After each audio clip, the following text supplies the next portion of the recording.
Apa tren monetisasi baru di tahun 2025 ini? Penasaran? Tonton video ini sampai selesai.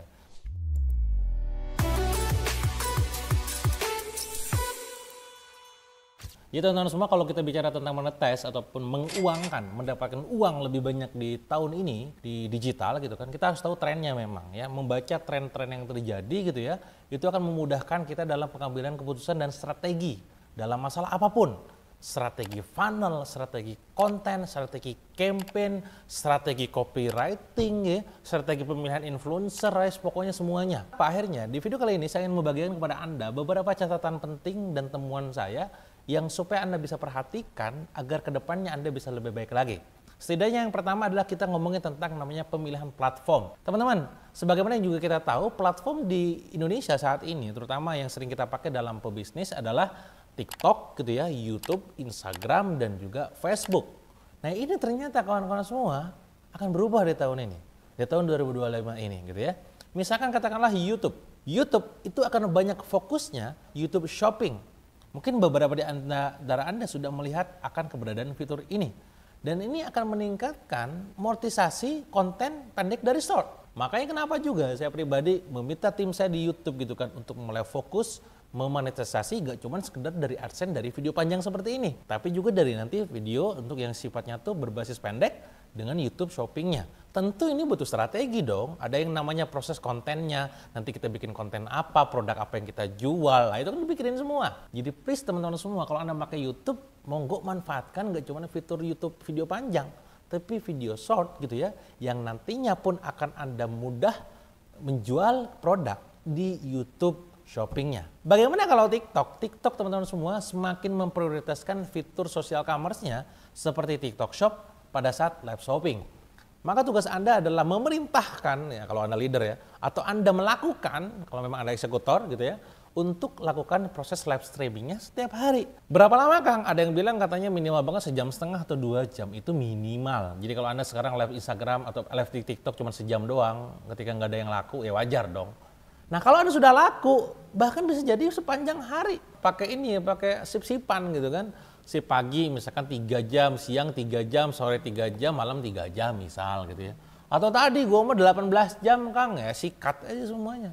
Karena itu terbukti works ngasilin cuan banyak. Tahun ini jangan lewatkan strategi TikToknya dengan cara melakukan optimasi TikTok Shop plus live streaming ataupun pada saat proses di live shoppingnya ya. Instagram teman-teman mengintegrasikan lebih banyak fitur shoppable post dan live commerce untuk mendukung bisnis kecil kita gitu kan. Jadi Anda sekarang mulai tuh cek ya, kalau Anda posting di Instagram, mulai cek tuh fitur-fitur barunya ini, ono maning, ngopo maning gitu kan. Cek aja, cobain satu-satu ya.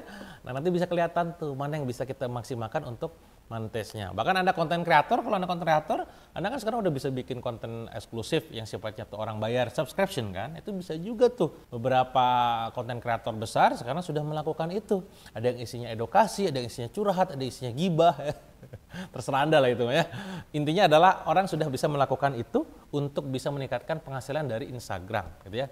Nah, laporan dari e-marketer, pendapatan dari fitur belanja langsung di sosmed itu ternyata akan mencapai 4,9 miliar dolar pada tahun 2025. Artinya itu banyak banget ya. Maka tugas kita ada sekali lagi manfaatkan itu, riding the wave dengan apa yang sedang terjadi di lapangan. TikTok sendiri melaporkan bahwa lebih dari 44% penggunanya menemukan produknya itu baru lewat platform mereka. Wajar makin kesini makin banyak orang yang check out di TikTok, entah itu pada saat orang lihat video keranjang kuningnya atau pada saat live streamingnya. Platform sendiri akan makin memprioritaskan monetisasi berbasis transaksi bukan sekedar iklan. Balik lagi akan ngelihat performa baik enggaknya itu ketika ada orang yang check out dan juga payment. Maka wajar kalau misalkan pas Anda live streaming, dua kata yang sering dipakai adalah check out dan payment. Semakin mereka banyak, itu view-nya itu bakal makin disebarkan ke banyak orang untuk menarik market yang lainnya. Intinya teman-teman semua, ini akan sangat baik buat kita semua, para content creator, para business owner, pada pedagang ataupun pebisnis untuk bisa mendapatkan uang lebih banyak dari sosial media. Sekarang yang kedua, tentang format konten gitu ya. Bagaimana kita harus membuat sebuah kontennya, format konten untuk bisa ngasihin uang itu di masa depan seperti apa? Yang pertama adalah tentang shoppable content. Postingan dengan fitur belanja langsung yang memungkinkan audiens membeli produk tanpa keluar dari aplikasi. Teman-teman mungkin sadar ya, beberapa platform kita sekarang itu kalau mau beli kan harus keluar dari aplikasi kan. Nah itu yang menyebabkan akhirnya ada yang namanya tool bounce rate gitu kan. Nah ini dengan adanya konten, survival konten gitu kan, itu bisa orang itu klik langsung beli tanpa harus tinggalin aplikasinya. Ini menjadi sangat powerful. Yang ini sebenarnya sudah dimulai dan dirasakan, terbukti di TikTok ya. Pada saat dia live streaming, klik tanpa harus ninggalin TikToknya ya. Beda dengan di Instagram atau Facebook. Facebook bahkan belum ada, walaupun beberapa sekarang sudah mulai ada FB Pro dan segala macamnya. Di Instagram ya tadi ya, mereka beli harus ninggalin live nih, lagi live nih, check out. Pada saat check out ini dia harus ninggalin live-nya. Nah itu bedanya ya. Yang kedua adalah live commerce ya, siaran langsung yang menggabungkan interaksi dan penjualan produk secara real time. Ya tentu di sini Anda harus punya jadwal, punya agenda, punya jadwal, punya orang yang live streamingnya juga supaya bisa jualan secara masif. Bahkan di China teman-teman semua, live streaming gitu, live e-commerce itu udah menghasilkan lebih dari 500 miliar dolar pada tahun 2023 dan ini diprediksi akan menyebar ke pasar global. Balik lagi Indonesia selalu telat dalam mendapatkan tren gitu kan. Ketika Cina rame 2 tahun lalu ya mungkin baru masuk Indonesia beberapa tahun berikutnya gitu ya. Maka ini siap-siap menangkap peluang itu, live commerce jualan di preset live. Gitu. Jadi nggak berlaku lagi tuh sharing-sharing dahulu ya, kalau selling langsung ya, di live streaming ya.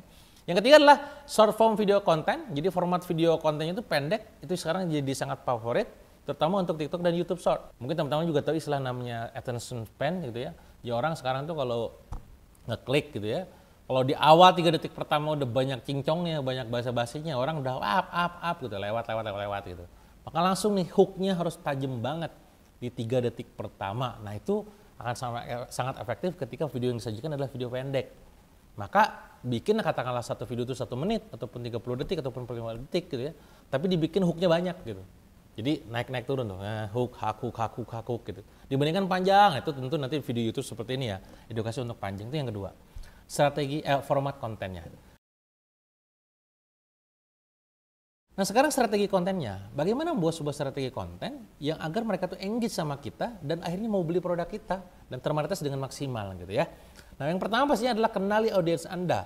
Kenali audiens TikTok Anda kenali audiens di Instagram Anda, kenali audiens di Facebook Anda dan juga YouTube Anda. Karena mereka tuh beda-beda. Saya sering bilang bahwa setiap planet ada aliennya masing-masing gitu kan. Jadi alien di TikTok sama Facebook beda, Facebook sama Instagram beda. Dan tugas Anda adalah paham dengan mereka. Geografisnya, demografisnya, waktu aktifnya, preferensi audiensnya, semuanya. Berikutnya lagi adalah yang bisa Anda lakukan adalah nge-share sesuatu yang sifatnya bermanfaat ataupun valuable. Dan valuable itu gak harus bermanfaat berupa tips ya. Dia bisa jadi aktivitas keseharian, curhatan ya, before after, hiburan gitu kan, drama-drama ya, gaskeun aja. Intinya adalah valuable yang gak cuman sekedar jualan. Yang ketiga, poin penting dalam poin ini adalah Anda harus strong call to action-nya. Jadi jangan lupa juga kalau untuk itu sifatnya jualan ya jangan terlalu covert ya, covert itu terselubung, ujung-ujungnya nggak convert gitu ya, nggak terkonversi, maka langsung aja call to action-nya apa. Maka semakin hard sell sebenarnya kalau di live streaming tentunya itu semakin kuat. Kalau dalam bayarkan konten mungkin Anda bisa sisipkan di tengah-tengah atau nanti di akhir. Tapi call to action-nya kudu jelas. Dan penting juga untuk melakukan kolaborasi dengan brand ataupun kreator lain untuk meningkatkan reach ataupun view-nya. Ya terutama pada saat kita konten live streaming atau bikin campaign bersama. Makanya bisa jadi nanti barter value tuh. Sok gua masuk ke TikTok lu atau gua masuk ke Instagram lu, nanti kita sama-sama ya gitu ya, saling lah. Ini yang juga dilakukan sama teman-teman saya, sama partner saya juga untuk bisa mendapatkan penjualan lebih maksimal. Nah itu teman-teman semua adalah beberapa poin penting gitu ya tentang tren monetisasi baru di tahun 2025 terutama di sosial media. Tugas Anda adalah mencatat momennya, mempraktekannya, merencanakannya dan mengeksekusinya di tahun ini. Kalau ada pertanyaan di antara Anda silakan komen di kolom komen. Kalau ada request materi khusus silakan komen juga. Kalau Anda suka silakan jangan pelit juga ya kasih like, subscribe dan pantau terus video saya di video-video yang lain. Sampai jumpa di video berikutnya.